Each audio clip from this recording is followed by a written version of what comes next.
तर आता याच बिनविरोध निवडीवरून मनसे कोर्टात जाणार असल्याची माहिती अविनाश जाधव यांनी दिली आहे। मनसे नेते अविनाश जाधव यांनी ही माहिती दिली। बिनविरोध निवडीवर मनसे आक्रमक झाली आहे। बिनविरोध नगरसेवकांविरोधात मनसे थेट कोर्टात जाणार आहे।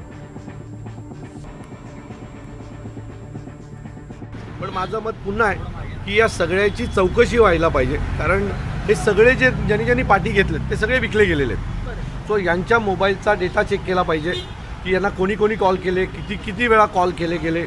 त्यांना मतदान केंद्रावरच्या CCTV फुटेज चेक केले पाहिजे की ह्यांना मतदान केंद्रावर घेऊन कोण गेलं।